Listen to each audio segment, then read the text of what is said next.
Pagi anak-anak, jumpa lagi dengan Bu Titi dalam pembelajaran fisika. Kali ini kita akan membahas tentang radiasi elektromagnetik bagian yang pertama.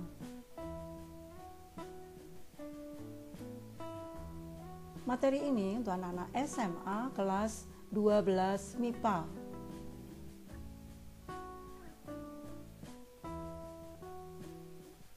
Semoga semuanya dalam keadaan baik dan sehat.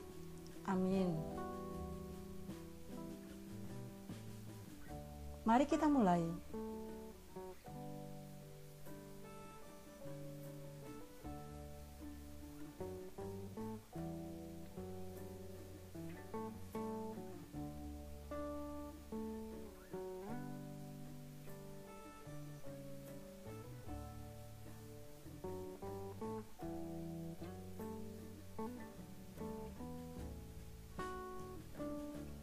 Materi radiasi elektromagnetik ini ada dua bagian, yaitu yang pertama adalah spektrum elektromagnetik dan yang kedua adalah sumber radiasi elektromagnetik.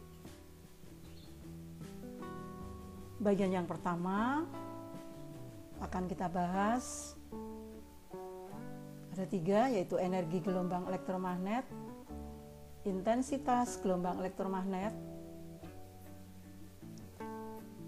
kemudian yang ketiga adalah aplikasi gelombang elektromagnet pada kehidupan sehari-hari. Sedangkan yang kedua, sumber radiasi, meliputi radiasi kalor dan hukum pergeseran Wien. Nah, pada kesempatan kali ini kita akan bahas bagian yang pertama, yaitu spektrum elektromagnet, dan ada tiga bagian.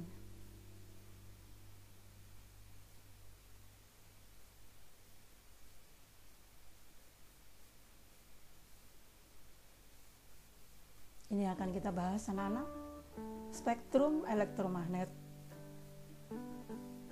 Sedangkan bagian yang kedua akan kita bahas di kesempatan yang lain. Spektrum elektromagnet kita bagi menjadi tiga energi GEM. GEM ini adalah singkatan dari gelombang elektromagnetik.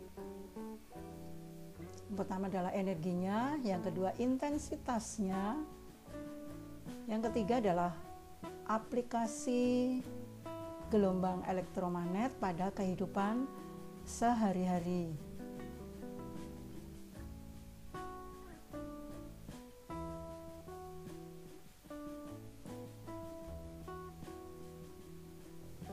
Yang pertama adalah pengertian dari spektrum elektromagnet.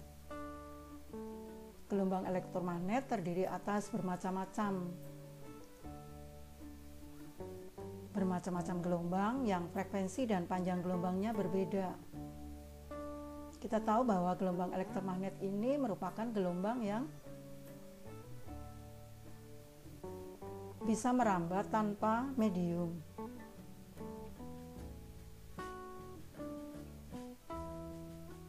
Dan GM ini terdiri dari bermacam-macam gelombang yang frekuensi dan panjang gelombangnya berbeda, tetapi gelombang penyusunnya mempunyai kecepatan rambat yang sama. Ya, kita kenal dengan C kecil ini, dan nilainya adalah 3 kali 10⁸ meter per sekon. Jadi frekuensi dan panjang gelombangnya berbeda, tetapi C-nya sama, yaitu kecepatan cahaya dalam hampa udara ini 3 kali 10⁸ meter per sekon. Jadi kecepatannya sangat besar ya. Untuk 1 sekon ini melewati jarak 3 kali 10⁸ meter. Wah, cepat sekali. Kemudian kalau kita membahas tentang gelombang, maka kita tidak lepas dari rumus umum. V sama dengan lambda kali F. Nah, V-nya adalah C, jadi C sama dengan F kali lambda.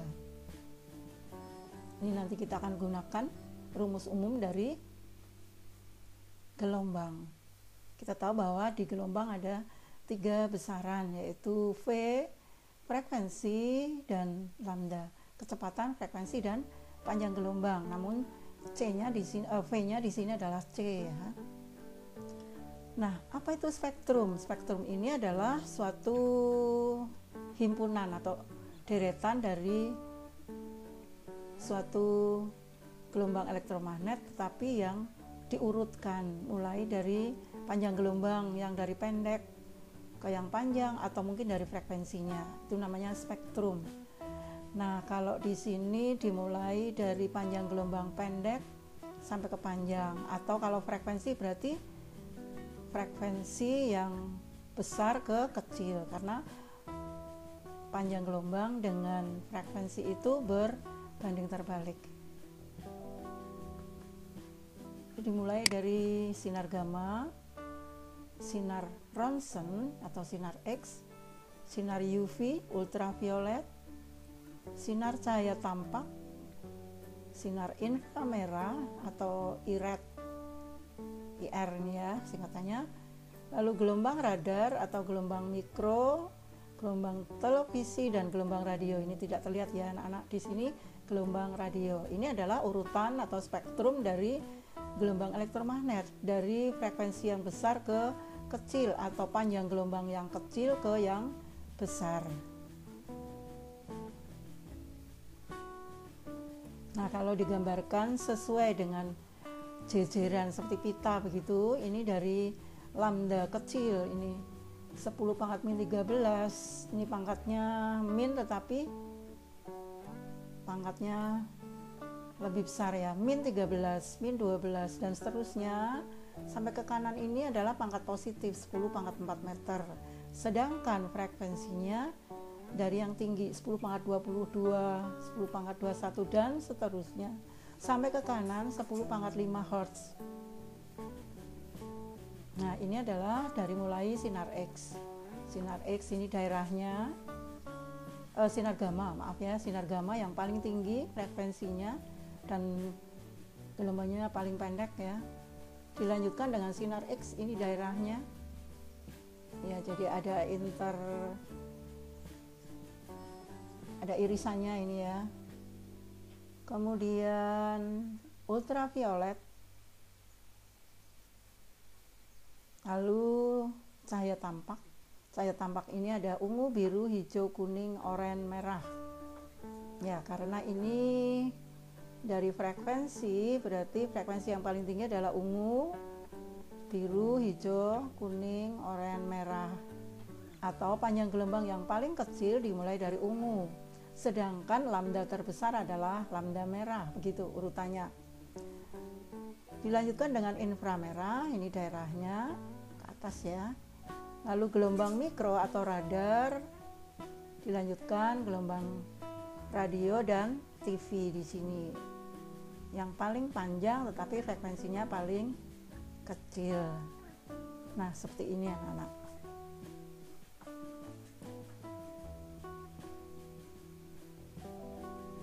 Sifat-sifat dari gelombang elektromagnet ya. Yang pertama, perubahan medan magnet dan medan magnet, medan listrik dan medan magnet terjadi pada saat yang bersamaan. Arah medan listrik dan medan magnet saling tegak lurus. Jadi nanti kita tahu bahwa ini merupakan GEM ini merupakan hasil dari interferensi antara medan listrik dan medan magnet yang saling tegak lurus. Kemudian kuat medan listrik dan medan magnet besarnya berbanding lurus satu dengan yang lain. Hubungannya E sama dengan C kali B.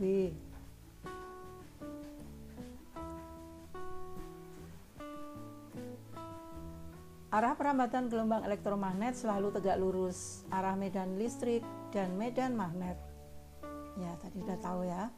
Gelombang elektromagnet dapat merambat dalam ruang hampa ya, karena memang tanpa medium dapat merambat ya.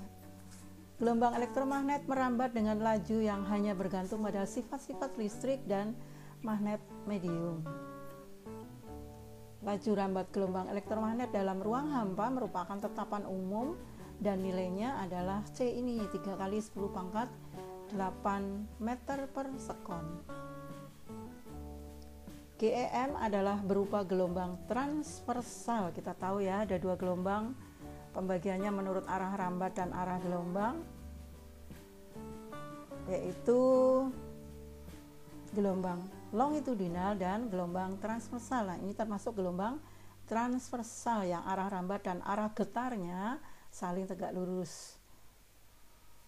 Kemudian gelombang elektromagnet dapat mengalami proses, nah ini, pemantulan, pembiasan, polarisasi, interferensi, dan difraksi atau lenturan. Inilah sifat-sifat dari gelombang elektromagnetik. Perambatan gelombang elektromagnet tegak lurus arah medan listrik dan medan magnet. Nah, di sini ada medan magnet yang gelombang yang tebal ini bergerak pada sumbu yang di depan ini ya, ini B-nya. Lalu pada yang sumbu yang tegak ini E ini yang agak buram ya grafiknya. Ini arah medan listriknya, dan dua-duanya saling tegak lurus. Ini tegak lurus, arahnya ini tegak lurus. Jadi kalau digambar seperti ini, seperti itu. Ini juga tegak lurus. Nah, ya, dan seterusnya. Nah, hasilnya ini merupakan, ini arah rambatnya ke kanan, hasilnya merupakan gelombang elektromagnet. Jadi gelombang elektromagnet merupakan gabungan dari E atau medan listrik dan medan magnet yang saling tegak lurus. Nah, kita bahas yang bagian yang pertama, yaitu energi GEM.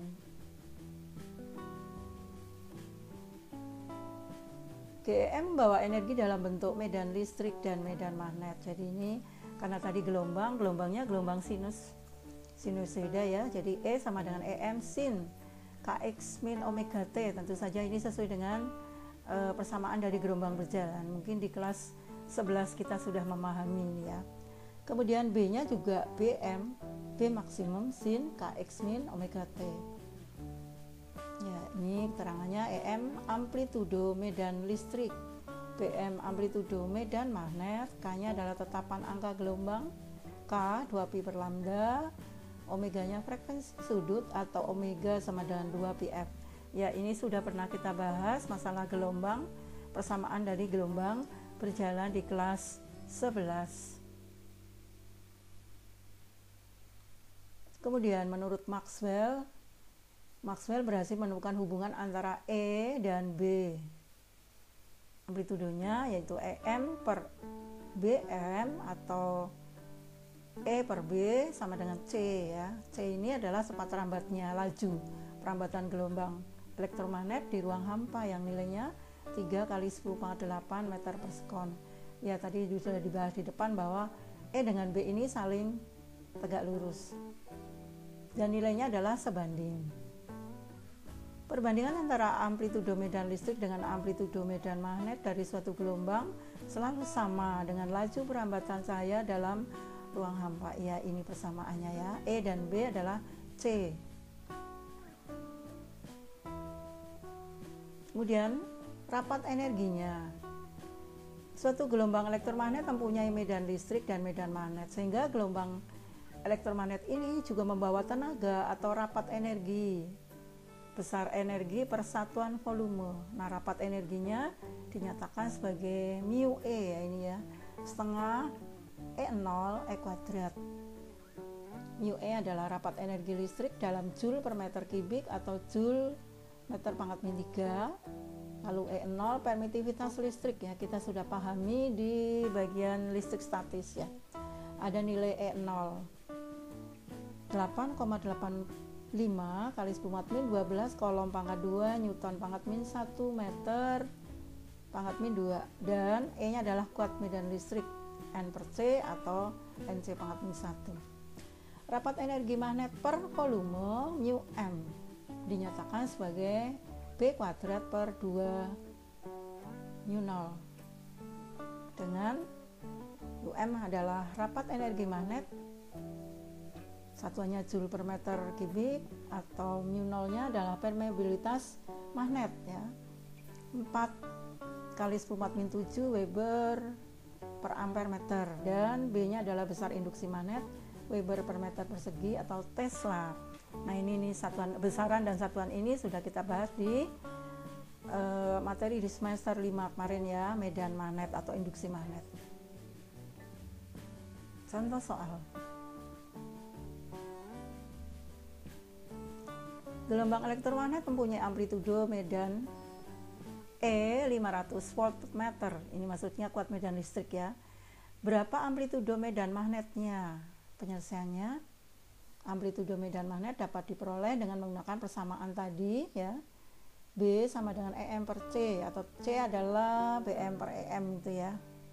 EM per B M ya, sehingga ini dimasukkan BM-nya 500, EM-nya 500 per 3 kali 10⁻⁸ ya, menggunakan min ya. Min 1,67 kali 10⁻⁴ min 6 ya, nilainya BM.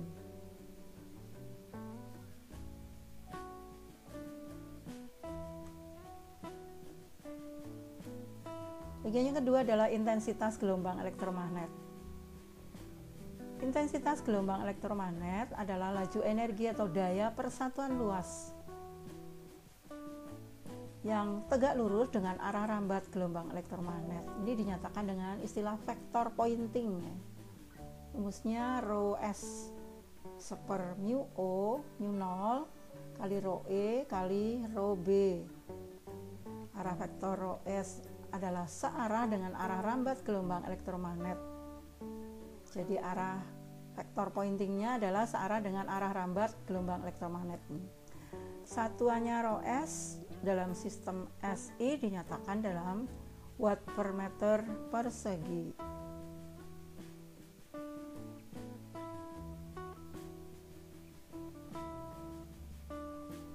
Laju energi rata-rata, simbolnya S, E kali B per mu 0, atau EM kali BM sin kuadrat KX min omega T per mu kali 0. Ini sebetulnya hasil perkalian dari suatu persamaan gelombang berjalan.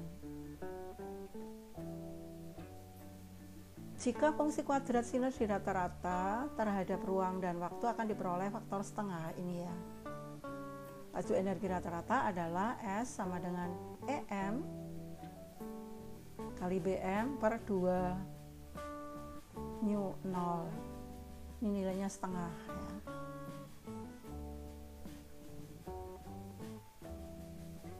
Contoh soal. Suatu berkas cahaya laser He helium neon mempunyai frekuensi 4,7 kali 10⁻14 Hz. Ini warna merah. Hitunglah panjang gelombang cahaya laser tersebut. Penyelesaiannya, hubungan panjang gelombang dengan frekuensi ditunjukkan pada persamaan awal tadi ya, yaitu V sama dengan lambda kali F, atau C sama dengan F kali lambda, atau lambda C per F. C-nya ini tentu saja. Untuk cahaya merah, F1-nya 4,7 kali 10⁻14 pangkat 14 ya, sehingga tinggal dimasukkan lambda C ini per F. Nah, ketemunya 6,32 10⁻⁷ meter. Nah, kalau dijadikan nano seperti ini ya. Nano itu adalah 10⁻⁹. Jadi panjang gelombang berkas laser He helium neon adalah 632 nanometer ya. Perlu diketahui bahwa kita mempelajari gelombang ini adalah gelombang yang sangat kecil ya. Jadi tidak seperti gelombang mekanik, gelombang pada air laut, gelombang tali itu berarti gelombangnya ini sangat besar, mungkin bisa 2 meter, 2 kilometer begitu. Namun di gelombang ini karena frekuensinya sangat besar, maka panjang gelombangnya sangat kecil. Di sini tidak meter, malah mili, tidak mili. Tetapi di sini mungkin dalam bentuk nanometer, pikometer gitu, atau angstrom ya.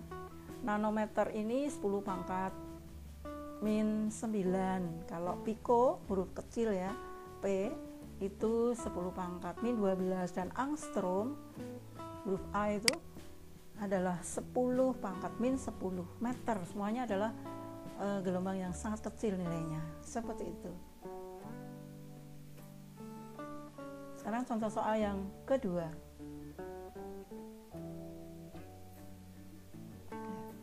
Seseorang mengukur ke dalam laut dengan cara mengirimkan gelombang mikro sampai ke dasar laut dan kemudian mengamati pantulan gelombang mikro tersebut. Jika gelombang mikro yang dipantulkan terdeteksi dalam waktu 6 mikrosekon, kecil sekali ya, 6 kali 10 min 6 sekon, maka hitunglah kedalaman laut tersebut. Penyelesaiannya, laju rambat gelombang mikro adalah tetap, sehingga jarak yang ditempuh S C kali delta T, dengan delta T waktu perambatan gelombang. Nah, jarak yang ditempuh S sama dengan 2 kali kedalaman laut atau H, sehingga kedalaman laut adalah H C kali delta T per 2. Ya, perlu diketahui di sini ada gelombang mikro untuk mengukur kedalaman laut ini ya. Berarti ada gelombang datang dan gelombang pantul, sehingga S-nya ini 2 kali. Jadi melewati 2 gelombang datang, gelombang pantul dalam suatu waktu tertentu. Jadi di sini rumusnya S sama dengan 2 kali H, sehingga H adalah C kali delta T ya, per 2.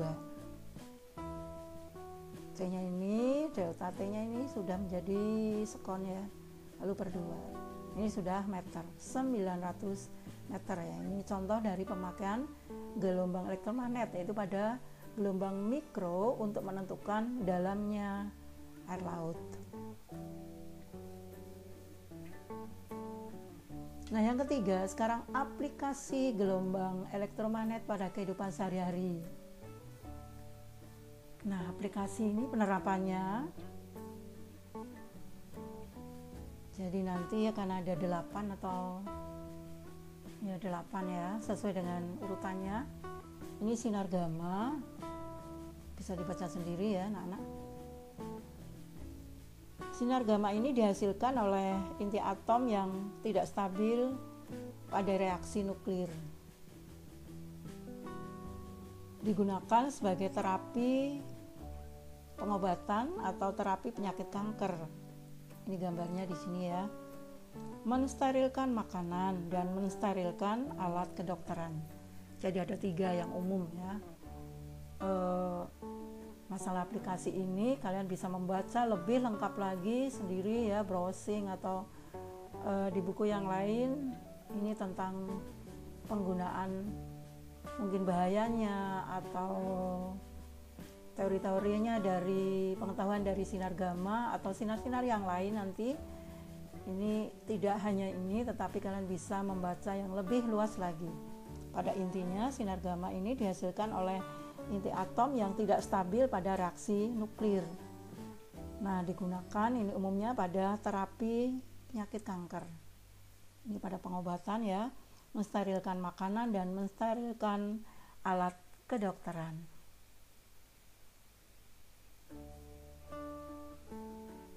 Yang kedua adalah sinar X atau sinar Ronsen.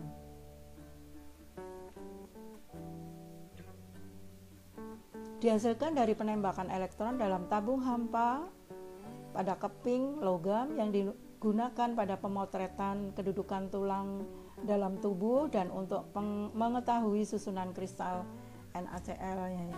Penggunaan sinar X ini untuk pengobatan pasien. Ini foto tengkorak dengan sinar Ronsen.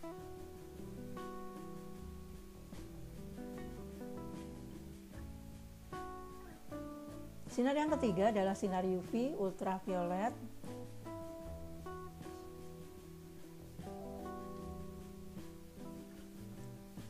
Dihasilkan oleh matahari dan lampu merkuri yang dapat digunakan untuk membunuh kuman-kuman penyakit kulit. menghitamkan plat foto yang berlapis perak bromida, dan dapat memendarkan barium platina cyanida.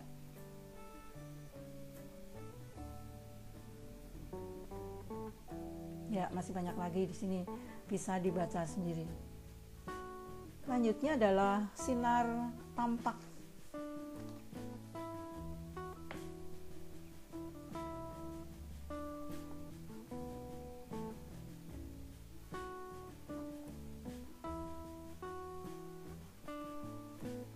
Sinar tampak sering juga disebut dengan cahaya ya. Kita sering mengatakan itu cahaya adalah cahaya tampak. Kita tahu bahwa ini terdiri dari warna Meijiku Ibiniu ya. Merah, jingga, kuning, hijau, biru, nila, ungu. Dan urutan frekuensinya dari ungu ya, tadi sudah dibahas di spektrumnya. Lalu ini frekuensinya, panjang gelombangnya bisa dihitung sendiri.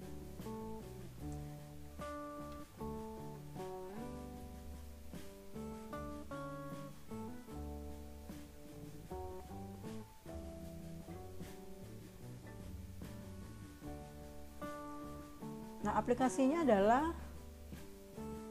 dapat melihat indahnya pemandangan, kita dapat memotret sehingga gambarnya menjadi berwarna seperti aslinya. Kita dapat melihat televisi berwarna, ya, kita dapat melihat pemandangan yang indah, lalu warna-warna benda di muka bumi ini dengan sangat indahnya dengan warna-warnanya. Warna pelangi ya, Meijiku Ibiniu.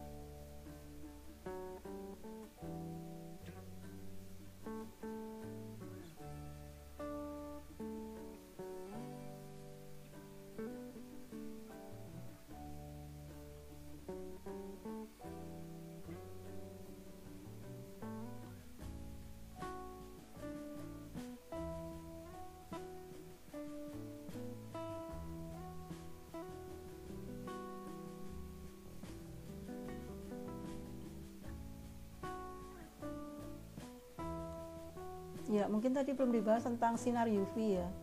Di sini seperti juga sinar UV, sinar tampak banyak dipakai juga dalam bidang spektroskopi untuk mengetahui unsur yang ada dalam bahan. Ini tambahannya ya. Jadi seperti pada sinar UV, cahaya tampak ini dipakai dalam bidang spektroskopi untuk mengetahui unsur-unsur yang ada dalam bahan. Selanjutnya adalah sinar inframerah, infrared ya, IR.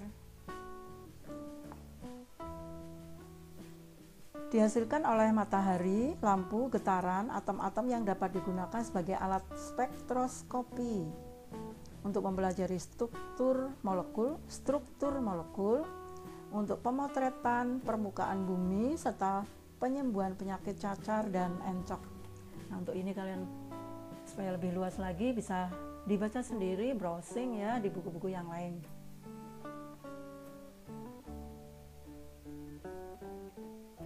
Nomor 6 adalah gelombang radar.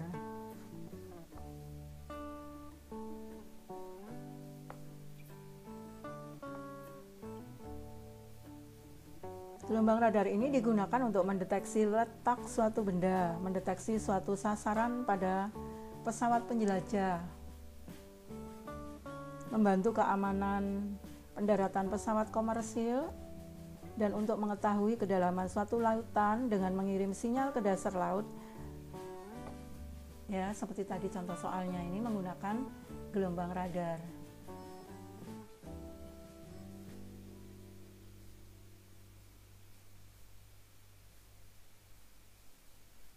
Ya, dan lain-lain ya.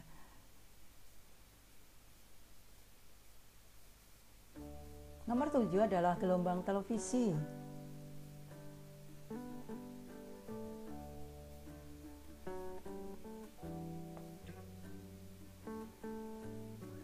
Gelombang televisi ini mempunyai frekuensi yang lebih tinggi dari gelombang radio, merambat lurus,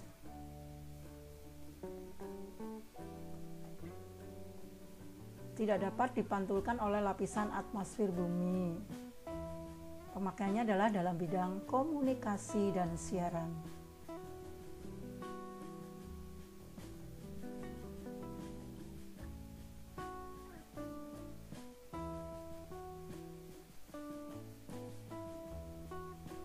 Gelombang radio.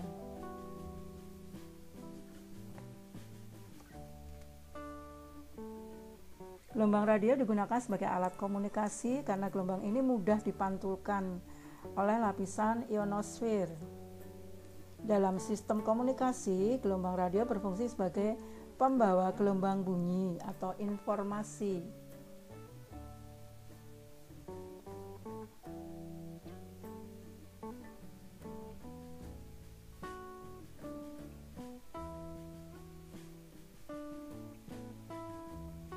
Ya, ini penggunaan gelombang radio untuk komunikasi.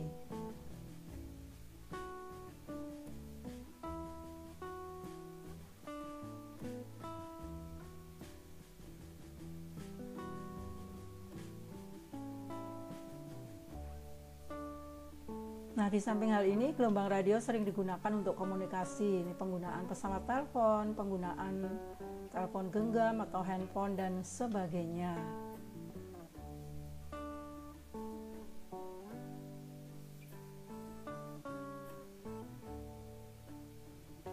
Nah, sampai sekian dulu pembahasan materi kali ini.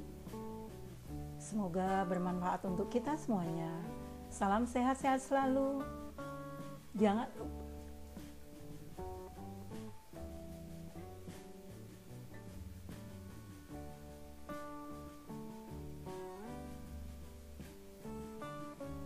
lupa pesan ibu 3M.